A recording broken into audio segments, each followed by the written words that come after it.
ওর 12:25 ready হয়ে যখনই আমি R15 নিয়ে বেরোলাম তখনই রঘু এসে বলল, চলো R15 যেতে হবে না, আমার স্কুটিতে কাজে চলো। তো R15 রেখে হাঁটতে হাঁটতে যাচ্ছিলাম শিকদারপল্লিতে, ওখানে ওর গাড়িটা রয়েছে, তাই তো সেখান থেকে ওর গাড়িটা নিয়ে আবারও বেরিয়ে পড়লাম কাজে যাওয়ার জন্য। আর গাড়ি নিয়ে যখনই 1 নম্বর গেট পার করলাম তখন আমাদের গাড়ির তেল শেষ হয়েছে, তাই আর কি করবো, দৌড়তে দৌড়তে চলে আসলাম পাম্পে তেল ভরতে।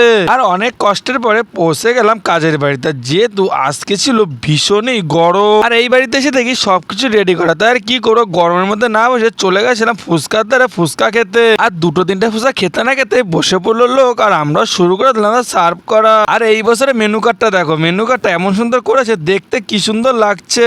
প্রথমটা শুরু করতে করতে একজনের কপালটা খুলে গেল, একজন টোকন পেয়েছে, এটা প্লেটের টোকন, তাই তো আমরা প্লেটগুলো, এই যে প্লেট, এটা দিয়ে দিলাম। আর দেখতে দেখতে কাজটা শেষ করে বললাম, কাজ শেষ করে চানা নান নিয়ে খেতে বসে পড়লাম। আর তারপরে নিয়েছিলাম ডাল, আর ডালটা খাওয়া কমপ্লিট হয়ে গেলে তারপরে নিয়েছিলাম এই গরমের মধ্যে মটন কষা। সত্যি কথা বলতে আজকে মাংসটা সেরকম খাইনি, 4 পিস খেয়ে কমপ্লিট করলাম। আর আমরা খাওয়া দাওয়া শেষ করে চলে গেছিলাম একটু বাওরে ঘুরতে।